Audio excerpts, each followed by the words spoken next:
안녕하세요. 캄PD입니다. 2022년 7월 14일 캄보디아 뉴스 시작합니다.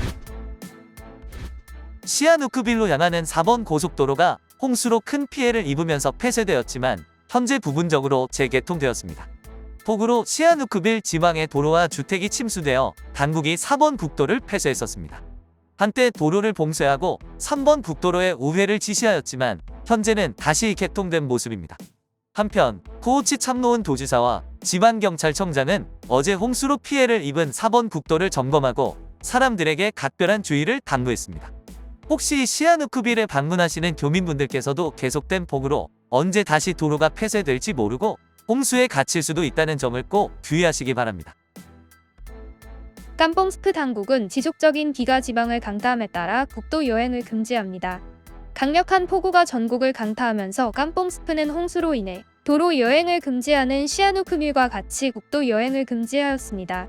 7월 12일 깜뽕스프 지방관리는 기상 조건의 변화와 지방 일부 지역의 지속적인 비로 인해 4번 국도에서 모든 유형의 교통을 일시적으로 피하라는 통지를 발표했습니다. 깜뽕스프 지방관리는 특히 교통 체증을 피하고 안전과 공공 질서를 유지하기 위해 여행을 내셔널로드 3으로 우회해야 한다고 말했습니다. 많은 비 외에도 해안 지역은 강풍, 폭우, 매우 및 높은 파도의 영향을 많이 받습니다. 당국은 이 때문에 프레아 시아누크 해역에서의 여행을 금지했습니다. WHO 코로나19 팬데믹 끝나지 않았다 경고. 세계보건기구 사무총장이 화요일에 코비드 감염의 새로운 급증은 대유행이 아직 끝나지 않았음을 보여준다고 말했습니다. 사례 수가 급증하여 의료 시스템과 근로자에게 더 많은 부담을 가하는 것이 걱정된다고도 전했습니다. 지난 2주 동안 WHO에 보고된 코비드 사례의 수는 오미크론 균주의 하위 변종과 통제 조치 해제로 인해 30% 증가했습니다. 그는 기자회견에서 전염이 증가함에 따라 정부는 마스크 착용 및 환기 개선과 같은 검증된 예방 조치도 다시 시행해야 한다고 말했습니다. 한편 WHO 유럽 사무소는 노인과 취약계층을 위한 코로나19 백신 추가 접종을 권고했습니다. 또한 제로 코로나 정책을 유지하고 있는 중국은 단 한 건의 코로나19 사례가 감지된 후 수십만 명이 거주하는 작은 중국 도시인 허난성 우강의 3일 동안의 폐쇄 통제를 발표했습니다. 도시의 32만 명 중 누구도 목요일 정오까지 집 밖으로 나갈 수 없으며 지방 당국은 기본적인 생필품을 전달할 것이라 전했습니다. BA5, BA4 두려움. 캄보디아에서도 새로운 오미크론 변이가 발견되면서 많은 사람들이 코로나19 백신 접종소를 찾았습니다. 캄보디아인들은 지배적인 하위 변종인 BA5와 BA4의 두 가지 오미크론이 캄보디아에 유입되었다는 뉴스 보도에 따라 코로나19 예방접종 센터와 스테이션을 찾기 위해 노력하고 있습니다. 국민들의 걱정은 2주 전 연일 코로나19 확진자가 발생하기 시작했을 때 불붙었지만 지난 15일 동안 85명의 확진자 중 BA5와 BA4 변이가 발견됐다는 소식이 전국적으로 퍼지기 시작하면서 더욱 촉발되었다 전했습니다. 이로 인해 사람들이 세 번째, 네 번째 또는 다섯 번째 추가 접종을 서두르게 되었습니다.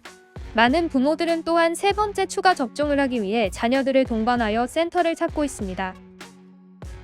드디어 캄보디아가 무허가로 운영되는 택시에 대한 제재를 할 것으로 보입니다. 공공사업 및 교통부는 유효한 허가 없이 운영되는 여객 운송회사 및 사업체를 검사하고 법적 조치를 취하기 위해 관할 당국과 협력할 것이라고 합니다. 이것은 7월 12일 밤에 발표된 공공교통부 장관인 순짠톨 수석 장관의 발표에 따른 것입니다. 이 발표는 허가 없이 운영되거나 만료된 허가를 보유하고 있는 기업과 회사가 있음을 강조했습니다. 고위 장관은 기업과 기업에 대한 법적 조치를 취하라는 경고와 함께 다음과 같은 조치를 시행할 것을 촉구했습니다.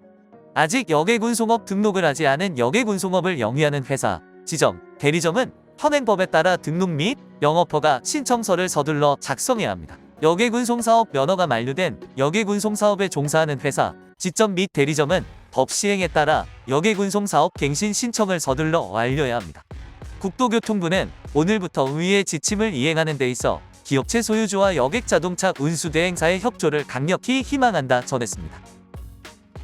초대규모 마약을 제조하던 외국인 체포.